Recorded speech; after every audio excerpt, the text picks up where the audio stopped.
Hello everyone, welcome back to my channel. So आज मी बनवणार आहे वेज चीज बॉल्स, जे की ते मी माझ्या स्टाईलने बनवणार आहे.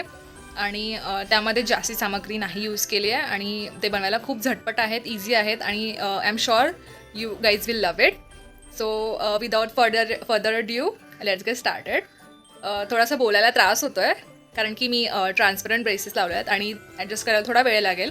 हे मी कालच लावले आहेत. सो थोडंसं बोलताना मला त्रास होईल. ठीक आहे, तो त्याला माइंड करू नका आणि ते एक्सक्यूज करा आणि तुम्ही व्हिडिओ बघा. Okay, sorry to interrupt. Please video सुरू करण्याच्या आधी आपण चॅनलला सबस्क्राईब करून घ्या आणि व्हिडिओला लाईक करा. 50 सबस्क्रायबर्स तर झालेच पाहिजेत. प्लीज तुमचं लाईक आणि सबस्क्राईब माझ्यासाठी खूप महत्त्वाचं आहे. So please subscribe to my channel and enjoy the video. Okay, तर इथे मी बटाटा उकडून घेतला आहे. 4 बटाटे घेतले आहेत, ते सोलून मी ते किसून घेतले आहेत. आणि इथे मी कांदा घेतला आहे. कांदा बारीक चिरून घेतला एक आणि 3 मिरच्या बारीक कापून घेतल्यात आणि ब्रेड क्रम्स घेतले आहेत. ब्रेड मिक्सरमध्ये ग्राइंड करून घेतले आहेत, त्याचं ब्रेड क्रम झाले आहेत. ठीक आहे, आणि मग त्याच्यानंतर मी जे आपण बटाटे उकडून घेतले होते त्यामध्ये कांदा टाकणार आहे. कांदा टाकून झाल्यावरती त्यामध्ये मिरची टाकणार आहे. आणि बटाटा जास्ती ओला करू नका, कारण की जर ओला झाला तर मिश्रण चिकट होईल. तर मिरची टाकून त्याच्यानंतर मी त्यात ब्रेड क्रम्स टाकते. ब्रेड क्रम्स ह्याच्यासाठी की त्याला बाइंडिंग यायला. जर बाइंडिंग नाही आलं तर मग ते वितळून जाईल किंवा असं चिकट होईल. सो त्याच्यामध्ये मी मीठ टाकलं आता आणि चांगला मिक्स करून घेणार आहे. मिक्स करून घ्यायचं आहे व्यवस्थित.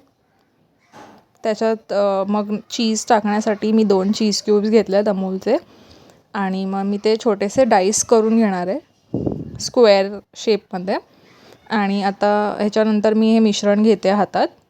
थोडा अमाऊंटमध्ये मिश्रण घ्यायचं आहे हातामध्ये आणि ते मिश्रणमध्ये एक छोटासा खड्डा करायचा आणि त्या खड्ड्यामध्ये जे डाईस केलेला क्यूब आहे चीजचा तो आतमध्ये टाकून त्याला पूर्ण कवर करून घ्यायचं आहे. ठीक आहे, अशा प्रकारे जेवढे बनतील तेवढे गोळे बनवून घ्या. इथे मी कॉर्नफ्लॉवर घेतलं आहे आणि त्यामध्ये पाणी टाकून एक मिश्रण तयार करून घेतलं आहे. त्या मिश्रणात आता मी तो चीज बॉल टाकणार आहे. हा चीज बॉल चांगला कोट करून घ्यायचा आहे. कोट करून झाल्यानंतर हा चीज बॉल मी आता ब्रेड क्रम्समध्ये टाकणार आहे आणि ब्रेड क्रम्सने त्याला मी व्यवस्थित कोट करून घेणार आहे. सो नेक्स्ट स्टेप सेम आहे.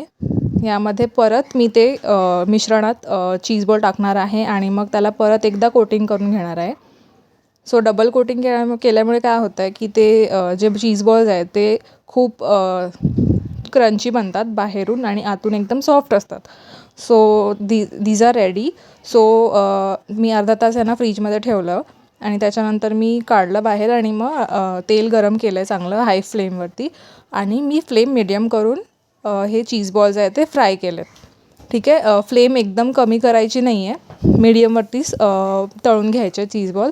जर कमी फ्लेमवरती तळले तर ते वितळून जातील. ठीक आहे, सो मीडियम फ्लेमवरती भाजून घ्या चांगले क्रिस्पी होईपर्यंत, गोल्डन ब्राऊन.